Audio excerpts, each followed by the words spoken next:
پیارے دوستوں اور عزیز بہنوں، میں ہوں یوسف ملک اور آپ دیکھ رہے ہیں دعوت جنت کا راستہ۔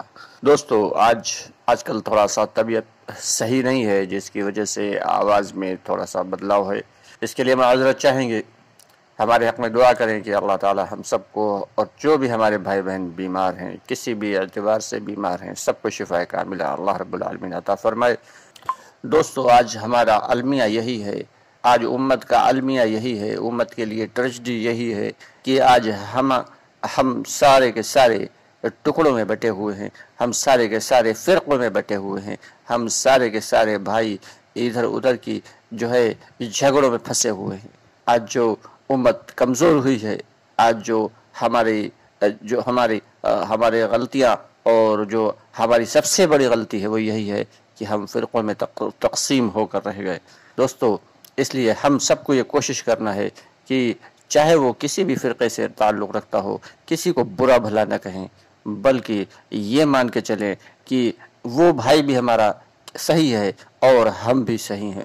ہو سکتا ہے اللہ نے اس سے کوئی دوسرا نیک کام لینا ہو، اور ہو سکتا ہے اللہ نے ہم سے کوئی دوسرا نیک کام لینا ہو۔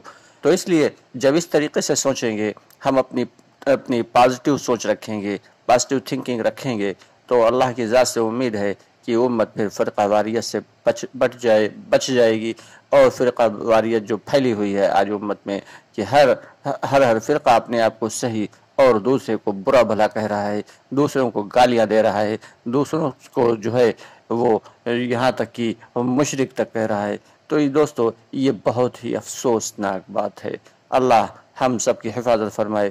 ارے بھائی، جب سارے کے سارے ایک دوسرے کو جہنمی کہنے لگیں گے تو جنت میں بھلا کون جائے گا؟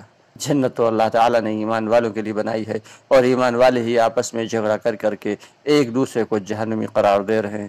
دوستو، یہ بہت بہت بہت بری بات ہے۔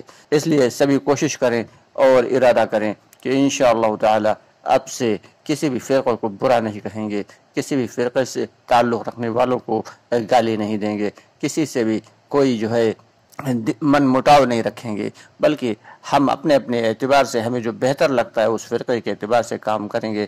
لیکن چونکہ ہم ایک ہی کلمے کے ماننے والے ہیں، ایک قرآن کے ماننے والے ہیں، ایک نبی کے ماننے والے ہیں، ایک اللہ کے ماننے والے ہیں، تو اس لیے ہم آپس میں بھائی ہیں۔ اس لیے اس ناطے ایک دوسرے سے ہمیشہ بھائی چارگی اور پیار اور محبت اور اخوت کے ساتھ رہنے کی کوشش کریں گے۔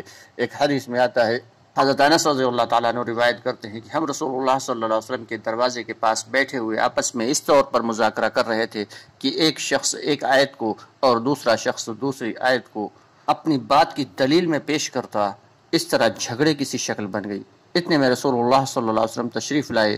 آپ کا چہرے مبارک غصے میں ایسا سرخ ہو رہا تھا گویا آپ کے چہرے مبارک پر انار کے دانے نچوڑ دیے گئے ہوں۔ آپ صلی اللہ علیہ وسلم نے ارشاد فرمایا، لوگو، کیا تم اس جھگڑے کے لیے دنیا میں بھیجے گئے ہو یا تمہیں اس کا حکم دیا گیا ہے؟ میرے اس دنیا سے جانے کے بعد جھگڑنے کی وجہ سے ایک دوسرے کی گردنیں مار کر انکار کرنے والے نہ بن جانا، کہ یہ عمل تمہیں انکار کرنے والوں تک پہنچا دے گا۔ دوستو، یہ بہترین حدیث ہے۔ ہم جو یہ فرقہ کھیل رہے ہیں اور مسلک کھیل رہے ہیں، یہ بہت افسوسناک معاملہ ہے۔ اس لیے آپس میں اخوت، بھائی چارگی اور اتفاق اور اتحاد پیدا کرنے کی کوشش کریں۔ کبھی کسی کو برا نہ کہیں، بلکہ یہ سوچیں کہ اسے وہ صحیح لگ رہا ہے تو وہ اس اعتبار سے عمل کر رہا ہے، ہمیں یہ صحیح لگ رہا ہے تو ہم اس اعتبار سے عمل کریں گے۔ اگر برا بھلا کہیں گے، اگر ہم دوسرے کو برا کہیں گے تو دوسرا ہمیں برا کہے گا۔ اس لیے کوشش کریں کہ آپس میں بھائی چارہ، اتفاق اور اتحاد پیدا کریں۔ اللہ ہم سب کو اس کی توفیق عطا فرمائے۔ اس کے ساتھ ہی اجازت چاہیں گے۔ السلام علیکم ورحمۃ اللہ وبرکاتہ۔